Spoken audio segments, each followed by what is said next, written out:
Hello and welcome to an additional lecture in this course, How to Do Well in Interviews on Skills and Personality Assessment Test.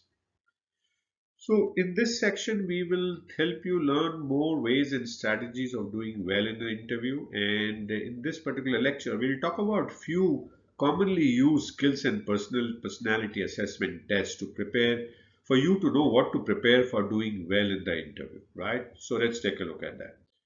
So, what type of commonly used skills of personality assessments do you think you need to prepare?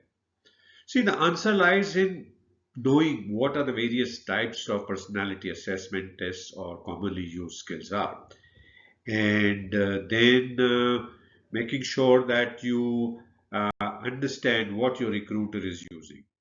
So there are various skills and personality assessment tests are commonly used by employers to evaluate candidates, and you could be one of the candidates being evaluated during the hiring process.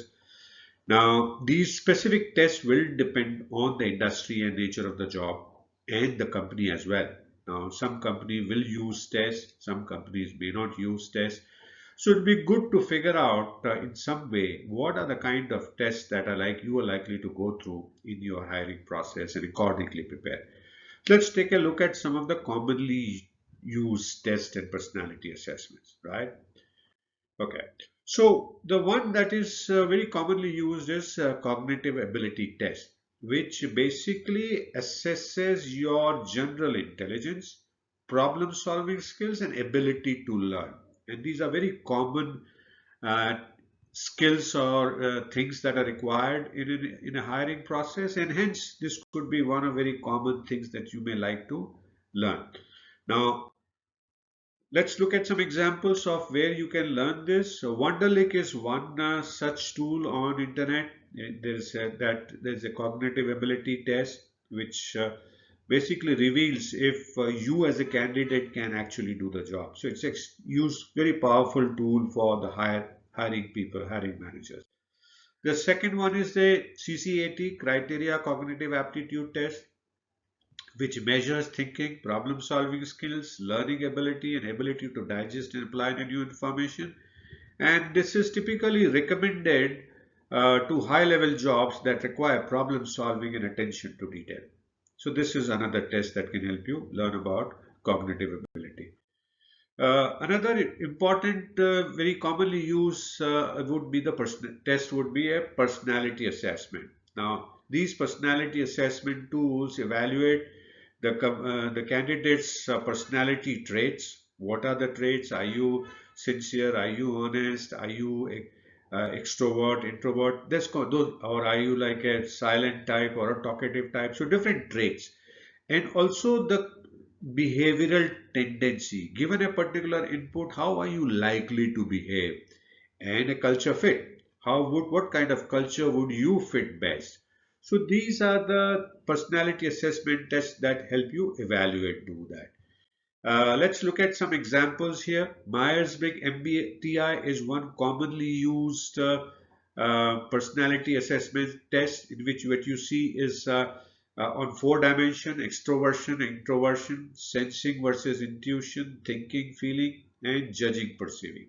So you can search more about that. We won't be talking more, but we just want to tell you what are the commonly ones. So four Myers-Briggs preference pairs is one general way to assess your personality.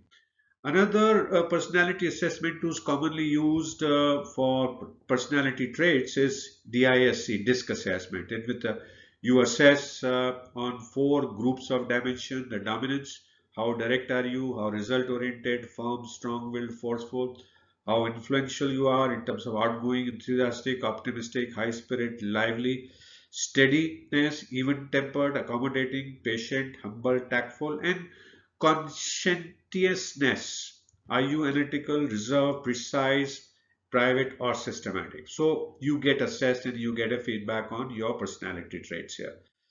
Another one is a Hogan assessment, which has many things, many types here. One is the Hogan Development Survey that you can use, HDS, that has 11 scales.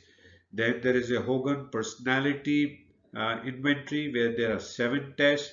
Then there is a Hogan Business Reasoning Inventory, HBRI, and then there is MVPI, which has 10 tests. So you can take a look at each of these, and depending on whether you will needed to know this in your interview with the company use.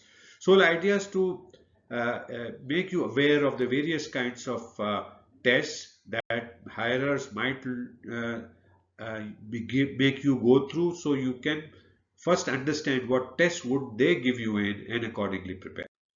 Next one we will talk about here is the emotional intelligence test. Now these emotional intelligence tests measure your ability to understand your emotions and manage your emotions, and basically to navigate the social situation. So how would you manage the social, how will you pass through the different kinds of social situation by understanding your emotions and your own managing your emotions well.